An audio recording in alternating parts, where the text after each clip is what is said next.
Welcome back to the channel, C1 Advanced Preparation. Today we're looking at formats of the exam. We're looking at the old format, the paper-based exam, which probably everyone is familiar with, and the new C1 Advanced digital exam, where the students do the C1 Advanced exam on a computer. Okay, we're going to talk about advantages and disadvantages of both. Okay, and we'll actually have a look at C1 Advanced Digital and look at some of the facilities it has just so that you can see what's available if you're deciding on that. So let's get into the two exams. Let's see what's good and bad for both. Okay, so let's get into it.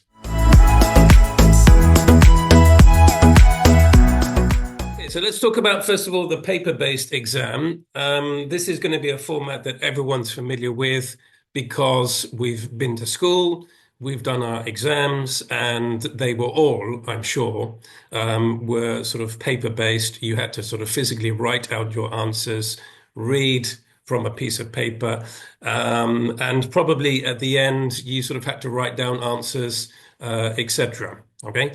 So let's look at some of the positives for sort of paper-based. Certainly, the first one is going to be we all know because we've done them at school. Okay. I would also say there's going to be sort of no technical issues. Okay. With computers, there's always a question that is it going to start? Is it going to break down? Is it going to be some sort of technical problem? Okay. So that might be sort of a negative and a plus for the paper side. And then also the positive about sort of spending quite a lot of time in front of a screen. You get tired quickly, your eyes sort of lose focus. Okay. So again, that may be another positive to the side of the paper-based exam. However, we should talk about some of the negatives for paper-based. Certainly for the people whose handwriting is not the best. Okay, certainly for the writing part of the exam, the examiners will definitely sort of not score your exam if they can't read your handwriting. Okay, so you will lose points if your handwriting is not clear. Okay. Plus, if you're writing your essay and you decide that the first part of your paragraph in the beginning is not great and you want to make some changes, it's not easy. Okay, you either have to sort of write out the essay again or the paragraph again, or you sort of have to rub things out, etc. It gets messy, it takes time, it's not straightforward. Okay, then we have to consider for things like listening and reading and use of English. You are given time at the end to transfer answers from your sort of piece of paper you're using to the actual answer sheet. There will be times when people make mistakes and they will not transfer the information correctly. So you have to take that into consideration as well. Yes, another problem for the paper-based exam is having to wait so long for your results, maybe as much as 6 weeks. Okay, and for people that are in a rush to apply for certain positions, jobs, or university courses, that may be sort of too long. Okay, people perhaps want their sort of results much quicker, so that they can make decisions faster. Okay. One of the other big disadvantages with the paper-based exam is the listening exam. Okay, you're listening to a speaker. Okay. There may be distractions from other people in the room. Okay. Certainly, I've heard many times from students how there have been problems with quality of the audio. Sometimes the audio stops and, the exam has to stop there and then. There have been more than sort of one occasion where I've heard problems with the listening part of the exam. Look at the sort of computer-based or the digital exam, okay, and look at some of the sort of advantages and also maybe sort of disadvantages for the computer-based exam, okay, or C1 Advanced Digital. So we talked about before with sort of writing in the paper-based exam that sort of editing, changing things that you've sort of written already is sort of a problem with the paper-based exam. With obviously the digital exam, editing becomes much easier. Okay, it's just a question of using your keyboard, going back, making changes, copy and paste even, moving paragraphs around. It can be done sort of really quite simply and without any sort of problems. Okay. You're also given a word count, okay, so that you don't need to sort of spend time having to count words. That's a sort of perhaps a minor sort of advantage. I don't think that's terribly important. Okay. But also the other question that we had in the paper-based, where you had to transfer answers from one to the other.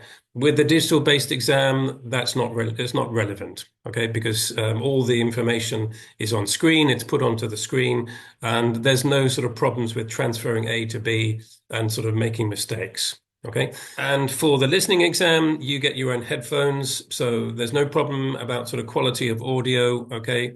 There should be no problem from distraction from other people in the room. Okay. Okay, so this is the C1 Advanced Digital Exam. Okay, this is the format, and this is the screen that you would see for reading part one. Okay, so in the paper-based exam, you would have a text, and below the text, you would have your four options. Okay, here the options are included just by pressing the mouse. You get the options for you to choose. Okay, so let's choose, for example, this one here. We go on to this. We can choose this one here. And we can choose that one. Okay. If you're not too sure and you want to go back and perhaps change your idea, it's very simple. Click again, and we can go back and change. We can go back and change this. Okay. So very simple to do without any complications. Okay. We can also sort of highlight problems, as sort of a reminder, if you like, that we're not too sure about this answer here, and we're going to put a bookmark here, so that later on in the exam, we can see at the bottom if there are parts that we haven't finished or we should go back and check. Okay, so we might go on to part two. We might fill in the words here for those. Okay, we might fill in the words here for these as well. Again, we can make a bookmark because we're not too sure about this one. Okay, and you can see here at the bottom how these two parts here have now been bookmarked. Okay, this one here in number 11, even this part here, and also then as well, this one we bookmarked in the first part.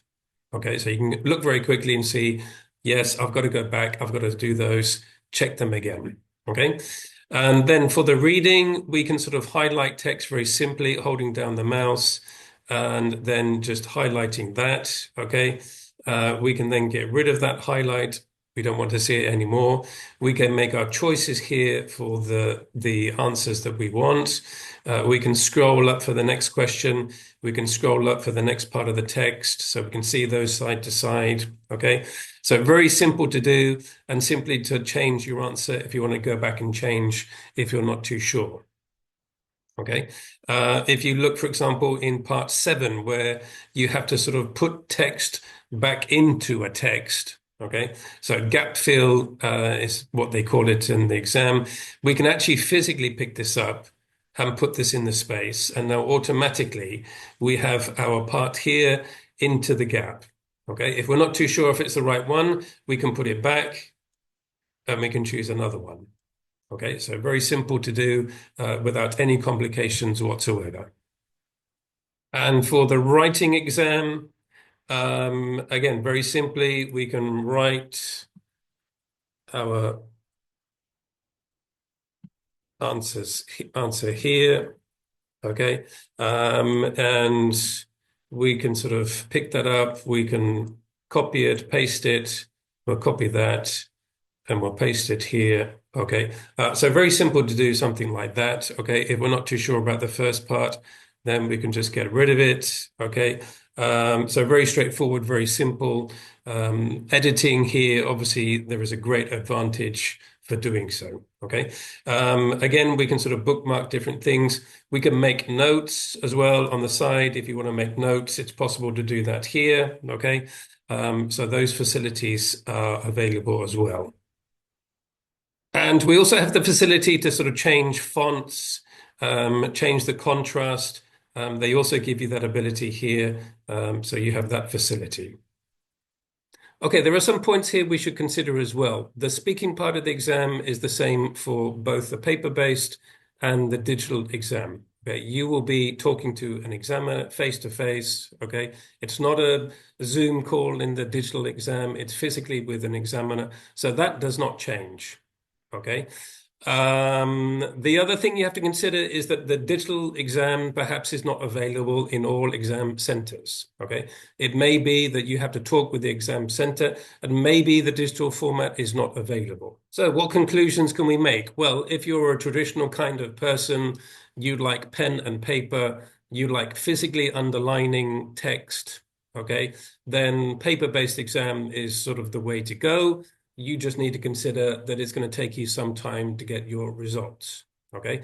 If you're more computer savvy, you're able to sort of type quite quickly, you don't mind sort of using the computer, etc., you're going to get the results for your exam sort of quite quickly. Then I would suggest that Cambridge Digital, the C1 Advanced Digital exam, will be the choice for you. Okay, so it really depends what kind of person you are. You can sort of make a choice which format will be the best. Okay, so thanks for watching. I hope you found the video useful. If you go to Cambridge Assessment and go to sort of C1 Advanced, they have a digital exam for you to look at, you can play with, you can sort of make the sort of changes that we've talked about in this video. You can play with all the different buttons, okay? So you can physically have a look and see what it is like. I think there's also a video explaining also these sort of facilities for the exam. So go and have a look and see what you think, okay? Obviously, it's important that you're comfortable before you make the choice and before you do the exam, okay? So this is why Cambridge have this on this website to practice, okay?